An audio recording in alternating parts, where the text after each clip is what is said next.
Ramagundam NTPC పరిధిలో బూడిద దందా 3 పువ్వులు 6 కాయలుగా వర్ధిల్లుతోంది. రాజకీయ నాయకుల అండదండలతో అక్రమార్కులకు కాసుల వర్షం కురిపిస్తోంది. బూడిద అక్రమ రవాణాతో రోజుకు 20 నుంచి 30 లక్షలు దండుకుంటున్నారు. ప్రభావిత ప్రాంతాల వారు టెండర్లు దక్కించుకున్నా స్థానిక ఎమ్మెల్యే పైరవితో కొందరు వారికి చెక్ పెడుతున్నారు. నిబంధనలకు విరుద్ధంగా దందా చేస్తూ కోట్లు గడిస్తున్నారు. అయినా అధికారులు చూసి చూడనట్టు వ్యవహరిస్తున్నారని బాధితులు ఆరోపిస్తున్నారు.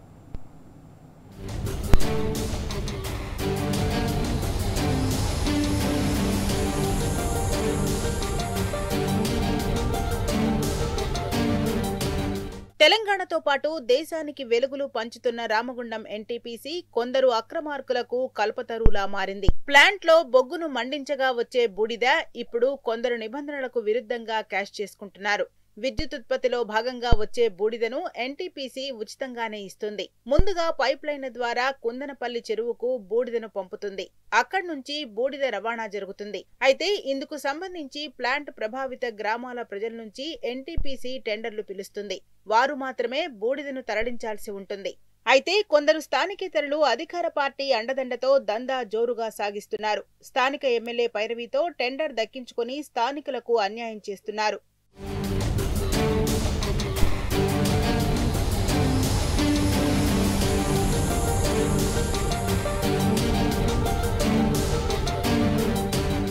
ఎన్టీపీసీ మే నెలలో దేశవ్యాప్తంగా బూడిద లోడింగ్ తరలింపునకు ఆన్లైన్ టెండర్లు పిలిచింది. ఈ మేరకు కుందనపల్లి, రాజాపూర్, మొగల్పహాడ్, రామగుండం తదితర స్థానిక ప్రభావిత ప్రాంతాలకు చెందిన కొందరు టెండర్ దక్కించుకున్నారు. అయితే టెండర్ పొందిన వారిని స్థానిక ఎమ్మెల్యే అనుచరులు అడ్డుకుంటున్నారు.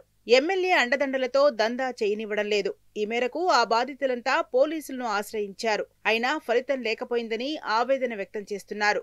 అన్ని అనుమతులున్నా తమకు రక్షణ ఇవ్వాల్సిన పోలీసులు పట్టించుకోవడం లేదని ఆందోళన చెందుతున్నారు. పైగా అక్రమార్కుల కొమ్ము కాసి మరింత అన్యాయం చేస్తున్నారని సదరు బాధితులు మండిపడుతున్నారు.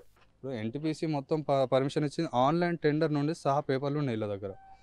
టెండర్ వేసింది, టెండర్ వచ్చింది, మిషన్ పర్మిషన్, మిషన్ ఎవరిది, ఇవన్నీ ఉన్నాయి. అయినా సరే వీళ్ళు ఆపుతారు. మరి ఇప్పుడు పర్మిషన్ ఉన్నదాన్ని ఆపుతారంటే ఇప్పుడు కింద కూడా ఏం లేదా. వేరే ఇప్పుడు బయట వాళ్ళు ఏం నడుపుకోవద్దు అంటే పైన నడిపేది బయట వాళ్ళు. మరి వీటిని ఎందుకు ఆపలే?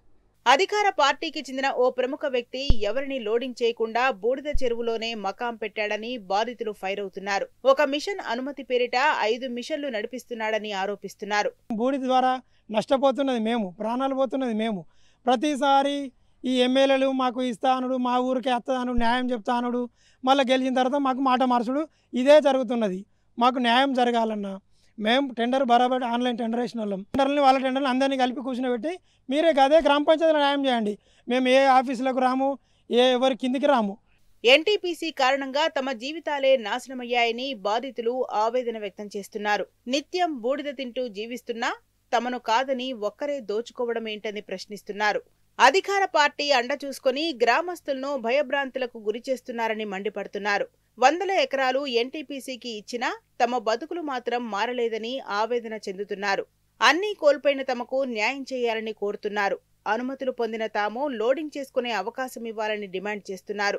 ఎస్ఐ గారి దగ్గరికి వెళ్ళి మాట్లాడితే మీకు అన్నీ తెలుసు, సిస్టమ్ ఒక దిక్కుంటే మీరు ఒక దిక్కున్నారు, ఇక్కడ రూలు ఇక్కడ ఎవరు నడుతుందనేది మీకు తెలుసు కదా, ఆ రూల్ ప్రకారం మీరు పోవాలి, ఎమ్మెల్యే గారిని కలవాలి, వాళ్ళతో మాట్లాడాలి అని చెప్పి మాకు చెప్పాడు. మాకు సపోర్టర్గా ఉన్నటువంటి సహచర కాంట్రాక్టర్లను కూడా పిలిచి వాళ్ళని భయపెట్టించి వాళ్ళ రాకుండా చేసింది. అధికార కాంగ్రెస్ పార్టీ నేతల అండతోనే అక్రమార్కులు రెచ్చిపోతున్నారని బాధితులు ఆవేదన వ్యక్తం చేస్తున్నారు. ఎన్టీపీసీ బూడిద లోడింగ్ అవకాశం ఒక్కరికే కాకుండా అనుమతులున్న అందరికీ కల్పించాలని డిమాండ్ చేస్తున్నారు. లేకుంటే ఆందోళనలు చేస్తామని ప్రభుత్వాన్ని బాధితులు హెచ్చరిస్తున్నారు.